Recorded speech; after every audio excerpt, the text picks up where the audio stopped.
अस्सलाम वालेकुम। आज के लेसन में आपको खुशामदीद कहते हैं। आज हम पढ़ेंगे वर्ड लॉजिक ऑपरेशंस के बारे में। वो क्या होती हैं, वो कैसे वर्क करती हैं।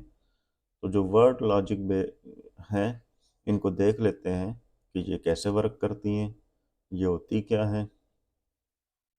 वर्ड लॉजिक ऑपरेशन जो इसमें आप देख रहे हैं, इसमें एंड है, और है, एक्सओर है, इन्वर्ट है, डिकोड है, इनकोड है, सेलेक्ट है, मल्टीप्लेक्स है, डे मल्टीप्लेक्स है।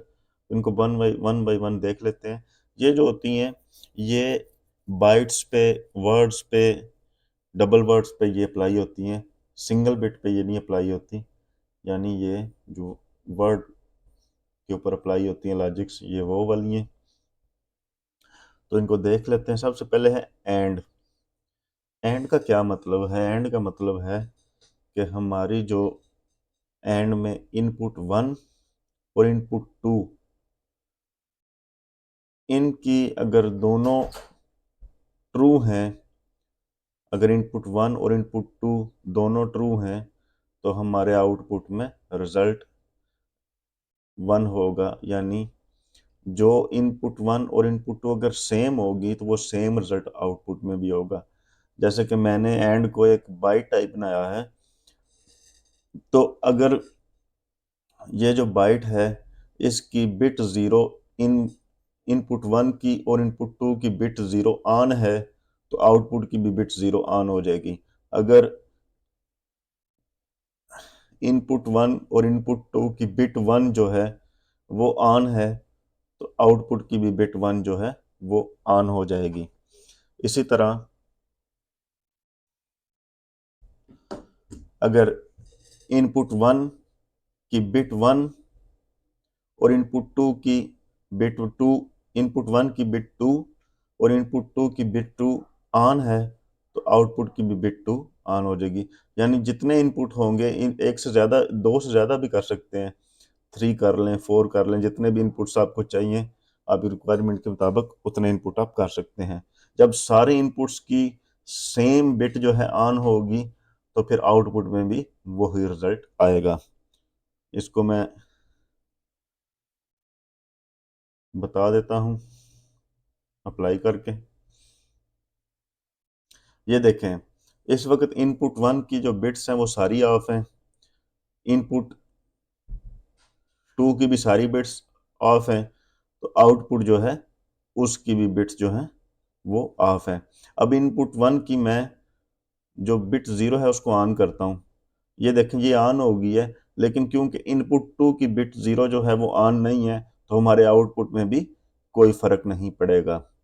अब अगर मैं इनपुट वन जो इनपुट 2 है उसकी बिट 1 को ऑन करता हूँ, तो आप देखेंगे आउटपुट जो है उसकी भी बिट 0 जो है वो ऑन हो गई है। इसी तरह अगर बिट इनपुट 2 की मैं बिट 1 जो है, जो सेकंड बिट है, उसको ऑन करता हूँ, तो आप देखेंगे आउटपुट में कोई फर्क नहीं पड़ा, क्योंकि इनपुट 1 जो है उसकी जो सेकंड बिट है वो अभी तक ऑफ है। अगर ये भी ऑफ ऑन कर दें, तो फिर आप देखेंगे कि जो इनपुट आउटपुट की बिट सेकंड बिट है वो भी ऑन हो जाएगी।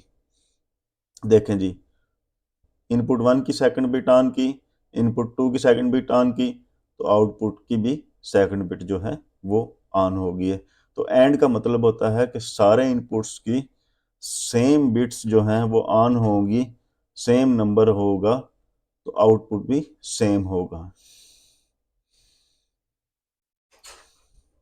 आगे है जी और फंक्शन। और फंक्शन का क्या मतलब है कि हमारे जो गिवन इनपुट्स हैं उनमें से कोई एक भी ट्रू हो जाए, तो आउटपुट जो है वो ट्रू हो जाएगी। इसको मिसाल से समझ लेते हैं कि आउटपुट, ये इनपुट 1 की बिट 1 में ऑन करता हूं, तो देखें जो है आउटपुट की जो फर्स्ट बिट है वो ऑन हो गई है, जबकि इनपुट 2 की अब बिट जो है वो 0 है। इन दोनों में से कोई एक भी ऑन हो जाए, तो आउटपुट जो है वो ऑन हो जाएगा। अब सेकंड इनपुट जो है उसकी सेकंड में जो बिट ऑन करता हूं, तो आप देखेंगे कि आउटपुट की सेकंड जो है वो